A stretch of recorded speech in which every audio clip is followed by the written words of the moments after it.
ನಮಸ್ಕಾರ. ಎನ್ಆರ್ಪುರ ಸುದ್ದಿ ಸಮಾಚಾರಕ್ಕೆ ಸ್ವಾಗತ. ಇಂದು ಮಂಗಳವಾರ. ನಾನು ಭಾಗ್ಯ ನಂಜುಂಡಸ್ವಾಮಿ. ಸುದ್ದಿಗಳ ವಿವರ.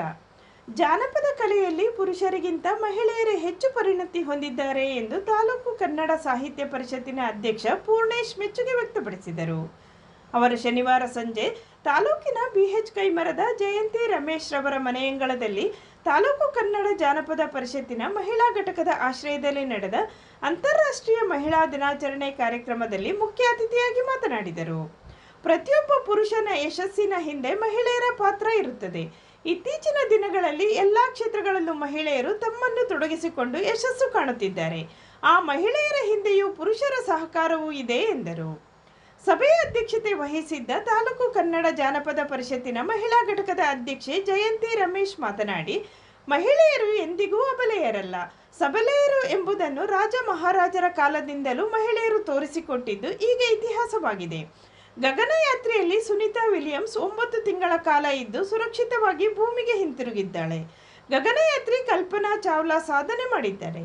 ಪ್ರತಿಯೊಬ್ಬ ಮಹಿಳೆಯೂ ತಮ್ಮ ತಮ್ಮ ಕ್ಷೇತ್ರಗಳಲ್ಲಿ ಸಾಧನೆ ಮಾಡುತ್ತಿದ್ದಾರೆ. ಕನ್ನಡ ಜಾನಪದ ಪರಿಷತ್ತಿನ ಮಹಿಳಾ ಘಟಕವು ಮುಂದಿನ ದಿನಗಳಲ್ಲಿ ಜಾನಪದ ಕಲೆಗೆ ಸಂಬಂಧಪಟ್ಟ ಹಲವಾರು ಕಾರ್ಯಕ್ರಮಗಳನ್ನು ನಡೆಸಲಿದೆ ಎಂದರು. ಮುಖ್ಯ ಅತಿಥಿಯಾಗಿದ್ದ ಅಗ್ರಹಾರದ ಸಾಹಿತಿ ಜಯಮ್ಮ ಪ್ರಾಸ್ತಾವಿಕವಾಗಿ ಮಾತನಾಡಿದರು. ಇದೇ ಸಂದರ್ಭದಲ್ಲಿ ಹಿರಿಯ ಜಾನಪದ ಕಲಾವಿದೆ ಯಶೋದಮ್ಮ ಹಾಗೂ ಸಾಹಿತಿ ಜಯಮ್ಮ ಅವರನ್ನು ಸನ್ಮಾನಿಸಲಾಯಿತು. ಅತಿಥಿಗಳಾಗಿ ತಾಲೂಕು ನಿವೃತ್ತ ನೌಕರರ ಸಂಘದ ಅಧ್ಯಕ್ಷೆ ಸುನಂದಮ್ಮ, ಕನ್ನಡ ಜಾನಪದ ಪರಿಷತ್ತಿನ ಮಹಿಳಾ ಘಟಕದ ಸದಸ್ಯರಾದ ಪ್ರೇಮಾ ವಾಸುದೇವ ಕೋಟ್ಯಾನ್, ಜಾನಕಮ್ಮ, ಹಿರಿಯ ಜಾನಪದ ಕಲಾವಿದೆ ಯಶೋದಮ್ಮ ಇದ್ದರು. ನಂತರ ಮಹಿಳೆಯರಿಂದ ಜಾನಪದ ಗೀತಗಾಯನ ನಡೆಯಿತು.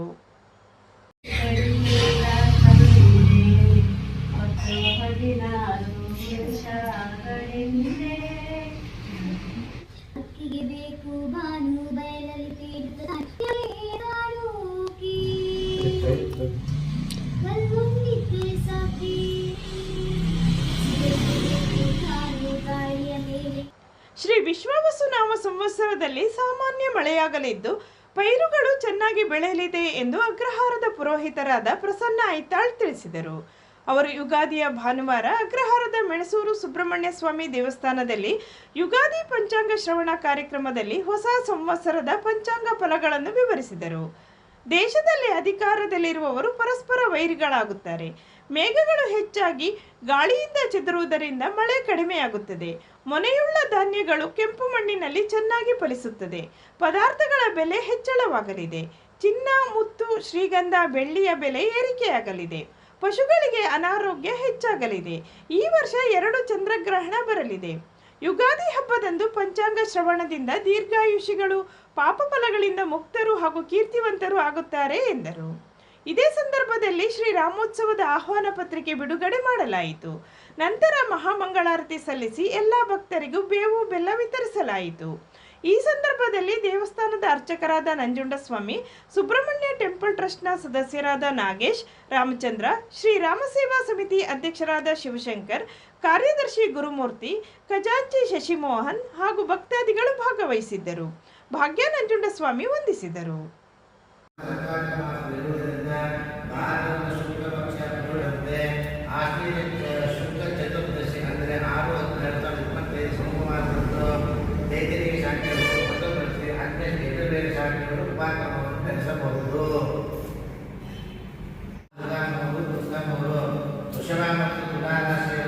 ಆದಾಯ 11, ವ್ಯಯ 5, ಆರೋಗ್ಯ 0, ಅನಾರೋಗ್ಯ 4,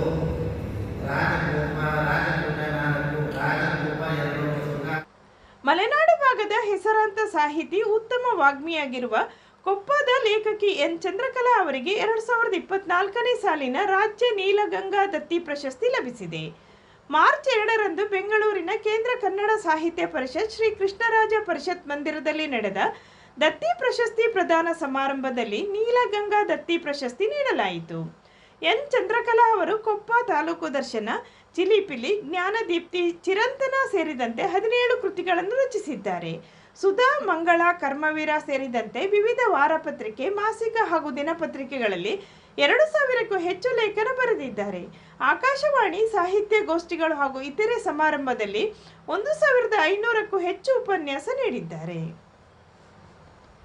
ಶ್ರೀ ವಿಶ್ವಾವಸು ನಾಮ ಸಂವತ್ಸರವು ಉತ್ತಮ ಫಲ ನೀಡಲಿದೆ ಎಂದು ಅತಿಶಯ ಕ್ಷೇತ್ರ ಸಿಂಹನಗದ್ದೆ ಬಸ್ತಿಮಠದ ಪೀಠಾಧಿಪತಿ ಶ್ರೀ ಲಕ್ಷ್ಮೀಸೇನ ಭಟ್ಟಾರಕ ಸ್ವಾಮೀಜಿಗಳು ತಿಳಿಸಿದರು. ಅವರು ಯುಗಾದಿ ಹಬ್ಬವಾದ ಭಾನುವಾರ ಬಸ್ತಿಮಠದಲ್ಲಿ ಪಂಚಾಂಗ ಶ್ರವಣ ಮಾಡಿದರು. ಈ ವರ್ಷದ ಪಂಚಾಂಗದ ಪ್ರಕಾರ 10 ಕೊಳಗ ಮಳೆಯು ಸಮುದ್ರದಲ್ಲಿ, 6 ಕೊಳಗ ಮಳೆಯು ಬೆಟ್ಟಗುಡ್ಡಗಳಲ್ಲೂ, 4 ಕೊಳಗ ಮಳೆಯು ಭೂಮಿ ಮೇಲೆ ಸುರಿಯಲಿದೆ. ಈ ವರ್ಷ ಉತ್ತಮ ಬೆಳೆ ಬರಲಿದೆ. ಕೆಂಪು ಮಣ್ಣಿನಲ್ಲಿ ಬೆಳೆಯುವ ಬೆಳೆಗಳು ಸಮೃದ್ಧಿಯಾಗಿ ಬೆಳೆಯಲಿದೆ ಎಂದರು. 12 ರಾಶಿಗಳಲ್ಲಿ ಸೂರ್ಯನು ರಾಜನಾಗಿದ್ದು ಚಂದ್ರನು ಮಂತ್ರಿಯಾಗಿರುವುದರಿಂದ ಮಿಶ್ರ ಫಲಗಳನ್ನು ಕಾಣಬಹುದಾಗಿದೆ. ಭಾರತೀಯ ಸಂಸ್ಕೃತಿ ಪ್ರಕಾರ ಇಂದಿನಿಂದ ಹೊಸ ವರ್ಷ ಪ್ರಾರಂಭವಾಗಿದ್ದು ಪ್ರಕೃತಿ ಪರಿಸರದಲ್ಲೂ ಬದಲಾವಣೆ ಕಾಣಬಹುದಾಗಿದೆ ಎಂದು ವಿವರಿಸಿದರು. ಯುಗಾದಿ ಹಬ್ಬದ ಪ್ರಯುಕ್ತ ಭಾನುವಾರ ಬೆಳಗ್ಗೆ 5:30 ಗಂಟೆಗೆ ಪೀಠಾಧಿಪತಿಗಳಾದ ಶ್ರೀ ಲಕ್ಷ್ಮೀಸೇನ ಭಟ್ಟಾರಕ ಸ್ವಾಮೀಜಿಗಳ ಪಾವನ ಸಾನ್ನಿಧ್ಯದಲ್ಲಿ ಕ್ಷೇತ್ರದ ಭಗವಾನ್ ಶ್ರೀ 1008 ಚಂದ್ರಪ್ರಭ ಸ್ವಾಮಿ ಬಸದಿಯಲ್ಲಿ ಪಂಚಾಮೃತ ಅಭಿಷೇಕ, ಅಷ್ಟವಿಧಾರ್ಚನೆ ಅಭಿಷೇಕ ನಡೆಯಿತು. ನಂತರ ಜ್ವಾಲಾಮಾಲಿನಿ ದೇವಿ ಹಾಗೂ ಎಲ್ಲ ಬಸದಿಗಳಲ್ಲೂ ವಿಶೇಷ ಪೂಜೆ ನಡೆಯಿತು.